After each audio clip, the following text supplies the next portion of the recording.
Hello, everyone. I'm Ranga Sampath, your host of the You+AI Vodcast.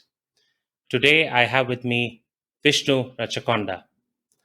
I just finished a podcast recording with Vishnu where we talked about a lot of interesting aspects of AI in healthcare, right from what's working, what's not, and how AI in healthcare will work in novel geographies as compared to developed nations? And what could be the role of startups versus big tech or big pharma? So be sure to take a look at that at you+ai.com and in popular podcast apps. With that, I welcome Vishnu, and in the segment called Elevator Pitch, he will introduce himself. Welcome, Vishnu. Thanks for having me on, Ranga. So I am Vishnu. I am a machine learning engineer at Tesseract Health.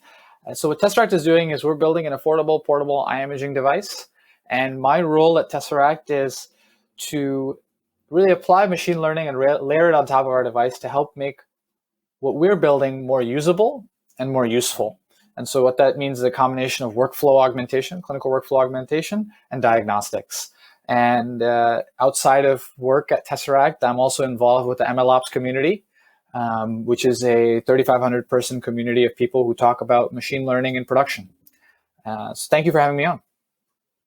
Sure, great. Welcome, Vishnu. So we get into our first fun segment. I call this true or false. So here I give you a statement and you can tell if it's true or false and explain why. Of course, there's no right or wrong answer. It's just your perspective. So let's get in. Here's your statement. AI is nothing more than a tool in the hands of a healthcare professional. True or false? True. I think, I think that's the way that we should regard it. It's just another tool in our toolkit. And I think, I once had an ophthalmologist say to me, and again, our company's focused on ophthalmology, there's an imaging technology called optical coherence tomography, okay, OCT. Mm-hmm. It's a reasonably complicated physics sort of problem. But over the last 25 years, ophthalmologists have come to completely depend on OCT. That doesn't mean that every ophthalmologist knows how OCT works, but they use it, and it's a tool in their toolkit. And I think AI is the same way, or what we call AI. Right. Good. Thanks for the example, Vishnu. So let's get to our next segment. I call this fill in the blanks. And here I give you a statement, and at some point I say dash dash, and you can fill it with one word, two words, a phrase, however you think, it fits the sentence, right? So let's go to fill in the blanks. The real benefits of AI in healthcare will only be realized when dash. Okay, the real benefits of AI in healthcare. I would say, we accept the downside. Right? I think a lot of what healthcare is about is defensive medicine, risk prevention. And, I think that's why, it might be a controversial statement, but that's why we had the vaccines last March and it took a year to get them to people, And with AI, it's going to be the same way. When we understand and accept the risks and we have a framework to process them, that's only when we're going to really unlock the value of it. So what you're saying is perhaps it's an attitude of becoming more accepting of risk? Yeah, I think so. And this is the thing, right? It's accepting of risk given the scale of the problem we have to solve, right? I mean, I always hope people understand that every minute we're not solving this problem and using whatever tools are at our disposal, given their risk, people may be dying or may be living severely compromised quality of life. And do we accept that? Do we accept the status quo, right? Because we're too worried about what might happen, or are we willing to try things? And I personally believe that the status quo is unacceptable and we should be willing to try new things. Great. Thanks, Vishnu. So we get to our next segment. This is called Imagine. And in this, I give you a scenario 10 years from now in 2030. And you can tell me, imagine, and tell me how that scenario will play out 10 years from now, right? Okay. Of course, it's related to healthcare and our health conditions. It's the year 2030. You head off into a vacation to a beach in a reasonably remote place. You enjoy swimming in the water. Unfortunately, you get stuck in a current and, despite your efforts, struggle to swim to safety and feel like you may be drowning. Lead us through what you think will happen next in 2030. Wow.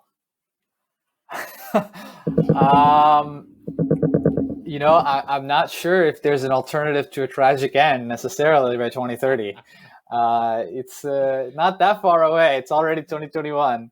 But maybe hopefully someday I have a wearable that flags my risk for any kind of uncertain situation, not just atrial fibrillation or whatever. Hmm. And my Apple Watch does a call for help, and people can locate my precise geography and come help me.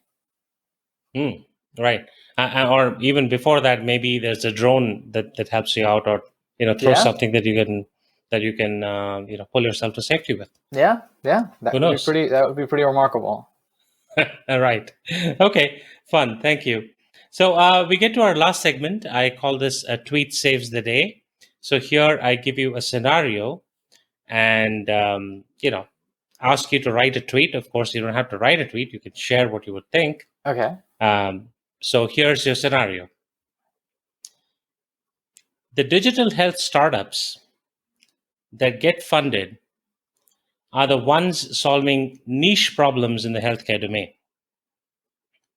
Experienced healthcare leaders, though, opine that the way forward should be holistic digital health and not point solutions.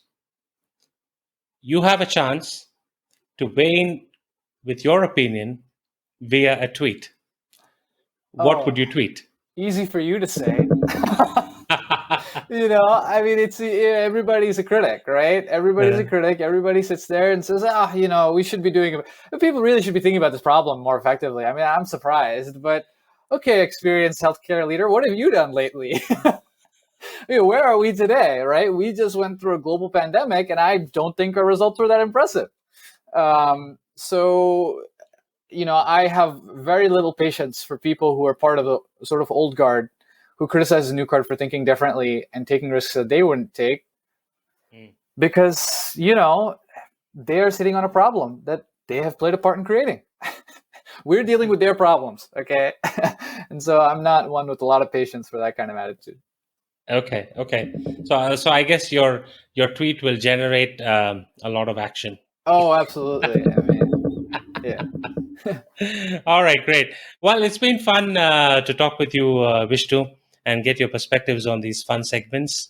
Um, of course, I'd like to remind our viewers again that we just recorded a podcast with Vishnu Rachakonda, where we talked extensively about AI in healthcare, the good, the bad, the ugly, and where AI in healthcare may really make a difference in novel geographies.